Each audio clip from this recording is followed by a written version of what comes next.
Breathing in and letting go. Returning to this beautiful moment. And once again, I just want to honor everyone present and those of you who are watching at home or anywhere you're at, and for joining us for this final sermon. Well, not the final, but it's the conclusion, the completion of our first journey through the 9 living peace tenets. And so today we're going to be going into release self, and I might be drawing in some other teachings from other sources. We'll just see where the talk takes us. Plenty planned, but sometimes inspiration takes the wheel. Let's take a breath. So a telltale sign of mastering release self is a state of perpetually being relaxed, a state achieved when we no longer feel threatened by others or the happenings of life. We no longer function in a fight or flight mode. Instead, we are able to be fully present and at peace within ourselves, no matter what the external circumstance is. Let's take that breath in. Being perpetually relaxed.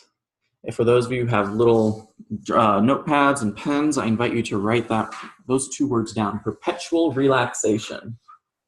And it's not something you necessarily hear a lot about, because sometimes or often we think of relaxation as a reward. We think of it as like, oh, going on vacation after working your butt off, and you just get to have some R&R. But the truer true in this teaching or in life is that we actually really want to remain in that relaxed state, because when we're not relaxed, what happens? We have that anxiety, we have that gut tightening, we have the chest tightening, we have the tension building. And so on one hand, that is not very beneficial for our health and well-being. It actually speeds up the aging process. It leads to a lot of stagnancy in the body, leading to dis-ease. There's just so much we know we can feel when we have that tightening. And there's so many individuals on our planet that perpetually live in that tense, tightened stress feeling, the stressed body. And so on one hand, not beneficial, right? But also on the other hand, when we're tight like that, it changes the way in which we show up. It changes the way that we behave. It changes our interactions. And so as we work through the living peace tenets and we utilize and apply the first 8, you are actually given the keys on how to make sure the body is relaxed. You know, today we had someone share about going on into an interview, and how are we relaxed going into that interview, or going on a date, or anything that is we feel some expectation or importance over. We tense ourselves up. Or right before we're falling asleep, what are we thinking about? Is our body tense, or are we being able to relax into the moment? For me personally, being a pastor for the past handful of years, running a business, now two locations, brick and mortar businesses over the years, I've had to have very difficult conversations with individuals. Sometimes it was like an employee connection. Sometimes it was a member connection. Sometimes it was a student that they're ready for that next stage of their learning, but it's a really difficult thing to point out. And you hold up that mirror and you never know what's going to happen. But that is my job. That is my role, to really hold up the mirror for some of the most uncomfortable parts of our psychology, of our psyche, of our personality, because that's what leads to inner peace. And so anytime I go into those conversations, and especially even just personal stuff, when I've been through before Andrew, when I went through my string of relationships of, fun stuff, there was a lot of emotions, wasn't there? The coming of age and the going through the cycles of life. And so what I learned is that no matter what kind of difficult conversation is to be had, and my favorite is when you have to break someone's heart. Ooh, that's a rough one, isn't it? When you have to break someone's heart, or you're believing that you're going to be breaking someone's heart. Can you go into that conversation relaxed? It's fucking difficult.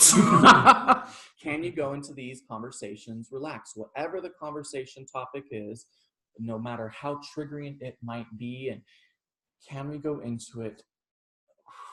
And you can even feel it. I can thinking about it, I can feel it in my shoulders. So we breathe that in, and we drop down into our body, utilizing the first 8 teachings of living peace. And in this 9th teaching, we recognize the release of self, going into that, what I learned, going into conversations and releasing my own agenda, releasing my own anticipations, releasing my own opinions on or assumptions of what we think the other person is going to respond or react with, and just be comfortable enough within myself. And I learned this teaching more effectively through studying martial arts and seeing how martial artists who really have the spirit of the art involved, because here in the West, you sometimes have martial artists really studying the Eastern philosophy with it, and sometimes it's purely just the physical. When you have that combination of the philosophy and the mental and the physical, you're going to notice that black belts, or however you want to label them, are actually some of the most relaxed individuals, especially when you're learning about Aikido that came from Japan. And so the idea of Aikido, which I did study for a short while, is you never are seeking to harm the opponent. It is a pure defensive martial art. It is the one that you don't even learn attacks in it. So your job when someone is coming at you in an aggressive format is to remain relaxed within yourself. That way you can direct the energy. And so a lot of times if they're coming towards you, you pull them into you, and then you flip them or you roll them in a way that it doesn't harm themselves. Because if someone is acting aggressively towards you, they are not in their aligned mind. And so in Aikido, you are taught that if someone is aggressive towards you, they are not in their own alignment. And so they are caught in their delusions, because who the hell would want to hurt each other unless we are caught in some kind of delusion? So it is a martial art of complete and utter compassion, making sure not only you keep yourself safe, but you're also keeping the attacker safe until you can soothe. And you actually learn techniques on how to self-soothe, or not self-soothe, but you learn techniques on how to help soothe them. Does that make sense? Isn't that interesting? Such a different perspective than a lot of us wanting to feel powerful. And sometimes people go into martial arts wanting to feel powerful, when in actuality, many of the arts are teaching the utmost compassion. Isn't that interesting? Let's breathe that in. But in Aikido and just in everyday life, the only way that we can actually be present and to help other people and to be cognizant of other people's needs is to be relaxed within ourselves. Because when we're not relaxed, we're a little self-absorbed, aren't we? We get into our own stories. And when we're in our own stories, literally everything becomes hued. Everything we see becomes hued by our own bias. And it doesn't have to be this harsh bias. It can even just be a slight bias. But when we're drained or we feel whatever, you all can attest to the feeling of when you're looking out at the world, you don't see that beautiful day. It becomes a lot more difficult. But when you're relaxed within yourself, it's no longer about you. It's no longer about you. And instead, it's about how can I show up today in the world and just be present for whoever I interact with. Let's breathe that in.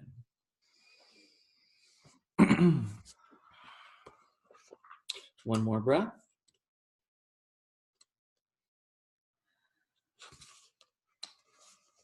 And so if you want to follow along, for those of you who have the pamphlet, we're going to be reading the first paragraph there.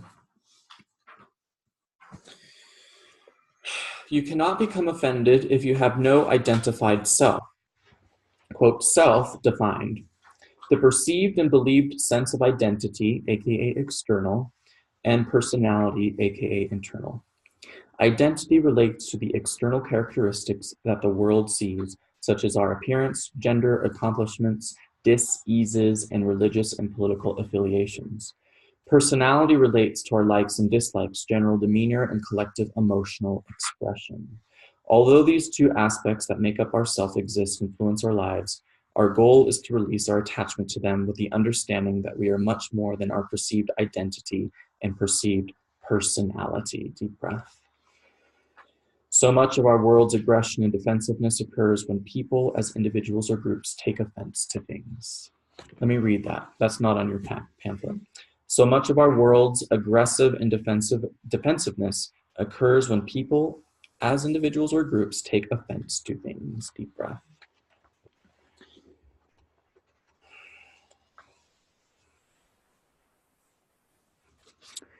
And then this is not in your pamphlet, but I want to go ahead and tie this in. It's on page 168 for those who might be reading with us at home. We are more than our perceived past and more than our perceived present. Although it's important to identify inequality, inequality exists because we become overly attached to this temporary shell of a body we reside in, to our birthplace, to our accomplishments and gains, as well as to our mental attachments, aka beliefs or opinions. We are just so sure of ourselves and so sure of the world that this certainty can cause ourselves and others tremendous suffering due to the self-righteousness or self-pity. There's a lot of power in removing, quote, self from the equation of our lives, and when we do, we begin to see life clearly for the first time as pure observers without bias, prejudice, emotional filters, or fears. Deep breath. So I'm always a big fan of finding the root of shit. And there's obviously inequality is one of the leading issues on our planet that leads to so much suffering. But what's fascinating about inequality is that it's inequality in and of itself is a surface level issue. The greater, deeper issue is that there is an attachment to self. And so what created inequality in the first place? A group or groups of individuals thinking that they're better than others, which is an attachment to self, which is an attachment to an identity. Often it takes the form of religious, cultural, or political ideologies, identities. And so how do we start to break apart this inequality? And a lot of it, people feel like it's empowering the self, empowering the self, empowering the groups. And maybe that is true in some cases, but I'm going to offer a different perspective. And you can take it or leave it. And this is the perspective of slowly but surely, at the root, especially of any cultures or any religions or any political ideologies that have an oppressive tendency, we want to go and start the conversation there and start to break down that identity of self. I'm going to bring this up, and I apologize if it offends anyone, especially for those listening at home. I don't know if anyone in our room today will, but many religions have this idea of you claim that religion or you claim that savior, and now you are that religion and you are saved, unlike most of the world. That idea right there creates a self-righteousness, creates a separation, creates an I'm better than. Maybe not on a surface level, because I know many people who believe that, and they're very generous, very kind, very compassionate. But at the same time, there is this idea that I am right and you are wrong. And anytime you have that belief of self-justified rightness and other people are somehow mistaken or wrong in the way that they live their life, you have just created the root of division that over years, over decades, over centuries, will lead to tremendous suffering and division and separation. And then the pendulum will swing back and you say, oh fuck, we fucked up. And then you have to start the remedying for the next 100 years, or the next 500 years, the next 1,000 years. So you see how these belief systems that we as a society, that we as a species adopt within ourselves drastically changes the course of our present lives, but also the generations to come. And that's why it is so important that we learn to release our identity to politics, to religions, and even somewhat to cultures. I love tradition. I love keeping traditions alive, but at the same time, we must make sure that we're keeping the ones alive that are actually unifying us rather than separating us. Does that make sense? And that's why I really try to make it a point with, because we're almost creating a culture here with Dunisha and the Zen Cowboy and everything that we're coming together for. Making sure that it's based on inclusiveness, making sure that it's based on openness. Because the truth is, it may be another 1,000, 10,000 years before we can fully get away from my complete identity. And I'm not saying that's the goal here. What I'm saying is the attachment to identity, the attachment to personality, the attachment to any form of label. Because you can be, insert label, religious belief, but you don't have to be attached to that label. Does that make sense? Because, for example, if you're not attached to it and someone like insults that group, you're not going to get offended. But if you're attached to it and someone insults that group, all hell breaks loose. And you have to defend every single one out there. And you go to war over this idea. Does that make sense? And so we wanted to start to dissolve these ideologies and start to bridge these gaps of communication. And the only way that we're going to bridge these very, very difficult conversation bits is by letting go of our identity, letting go of our pride, letting go of our nationality, also letting go of all these things that we feel empower us. And if you want something easy to start with, which might actually be the most difficult one to start with, is start with sports. Because some individuals get so hot and bothered against other teams. And I love all the memes out there where you're just, you see the different teams and people having such emotional responses of how much they've invested into their favorite player or their favorite team.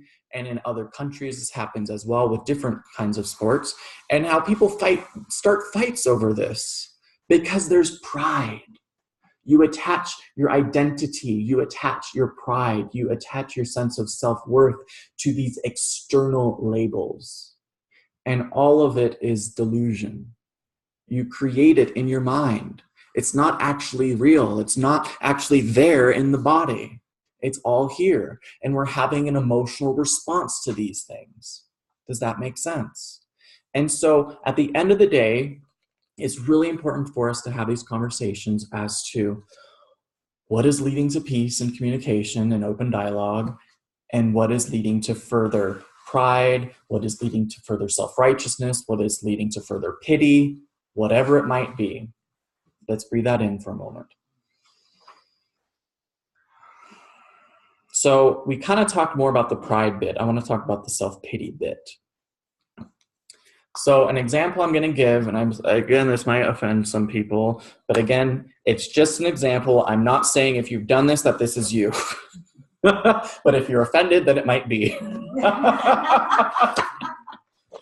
So I love the example of when people share on social media about how good they feel after volunteering somewhere, such as maybe at a soup kitchen, or maybe they've packed what's the word I'm looking for? Packed meals for people in other countries, and they just post these pictures and they just say, I feel so good about giving back. And what I find really interesting about that is that we used other people's misfortune as an emotional reward. We used other people's misfortune as an emotional reward. And that only happens when there's judgment, when we view other people as less than. And here we are in our good grace, being able to give to them. And a lot of times, we're like 20 times removed from it, that we don't even have a single idea of their actual suffering that's going on. And so it becomes just a narcissistic way of giving ourselves a pat on the back and feeling good about ourselves, rather than actually going to these places or actually having a conversation with one of these individuals. And again, I know not many of us can, but we can do more research. We can do more to understand the suffering. But what's fascinating, and Anderson actually shared an excerpt from the book that goes into that earlier, was, let's take a breath real quick.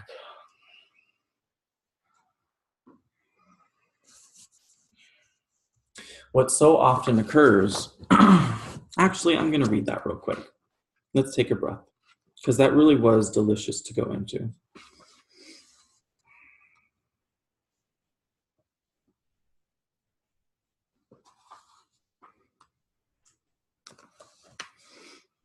Here it is.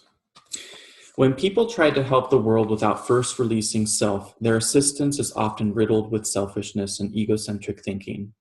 Oversympathizing is often connected with feeling pity or, quote, bad for the, quote, less fortunate.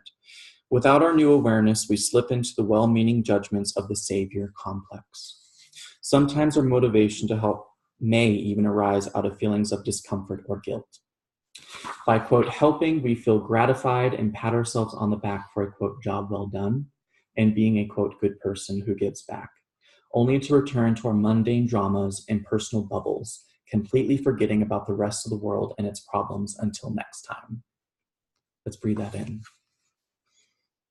So often, we're only reminded of the world's problems when a tragedy happens.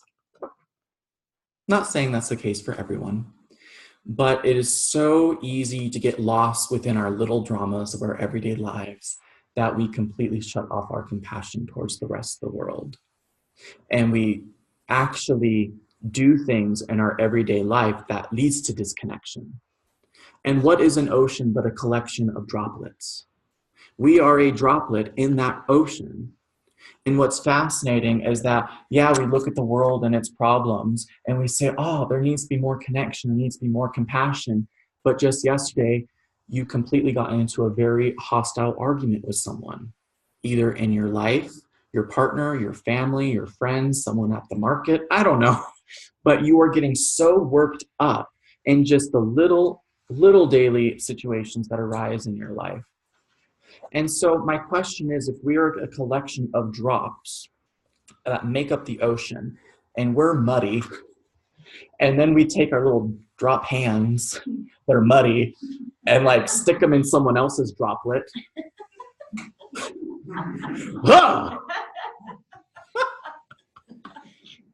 we're just spreading that murkiness.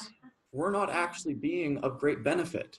And that's what I find fascinating, is that there are so many people that are so generous and so giving, but the world's problems are not decreasing.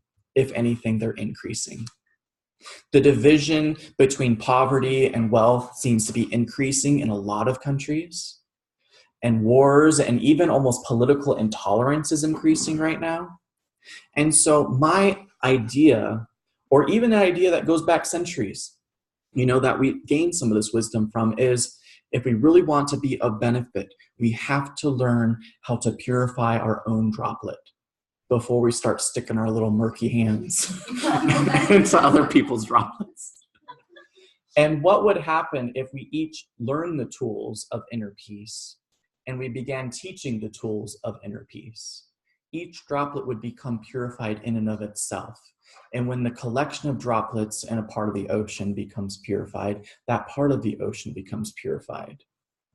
And when the collection of droplets on the planet, as all human souls can, become purified, then it all naturally becomes purified. You are of no benefit to someone who holds your negative attention. I believe Abraham Hicks said a quote, something along those lines. You are of no benefit to anyone when they're holding your negative attention. You cannot help someone from that place of focus. And so our call to action is, yes, be generous, give, donate your time, but make sure that you're not distracting yourselves from your own bullshit that you're not willing to deal with internally within your own life, within your own family, within your own community, within your own friendships. Can you actually be kind and be patient in every interaction? It's not that hard. I want to put that belief out there. It's really not that hard to be genuinely patient and kind in every interaction. It's generally not that hard. But here's the issue with the ego. It gives you every damn excuse to the moon and back on why it is hard. And that's why this tenet of release self is absolutely so juicy. Because when you work through the 8 tenets, then you come to this release self, you actually, what's funny is the first 8 tenets teach you about yourself. So you learn about all your triggers, all your juicy inside stuff where you have your subconscious stuff mucked up. And when you understand it, then you can start to release it. You can't release yourself till you know yourself. And so many people try to jump to this teaching and they try to be of selfless servants to humanity, but they haven't sorted out their own stuff. Did you know that a lot of Buddhist monasteries won't even consider you coming into the monastery until you get your shit together? Because they don't want the monastery being a place of retreat for you. They want it to be a place of selfless service and to grow and to gain enlightenment. But if you're constantly caught up in your own stuff and you have all these family issues that are unresolved, then it's very difficult to actually be present in the monastery, because all you're going to be thinking about is what was and all the unresolved things outside.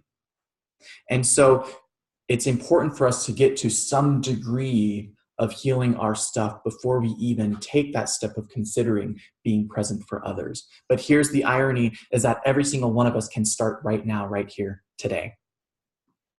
Because when we can release more of our own identity, our own opinions, then no matter where you go, you can start showing up, especially in your families, especially with your children, especially with your spouses, especially with your friends, especially with everyone, especially with yourself when you're watching the news, damn it. You can maintain that equilibrium. And that is what leads to inner peace. And that is what can eventually lead to global peace.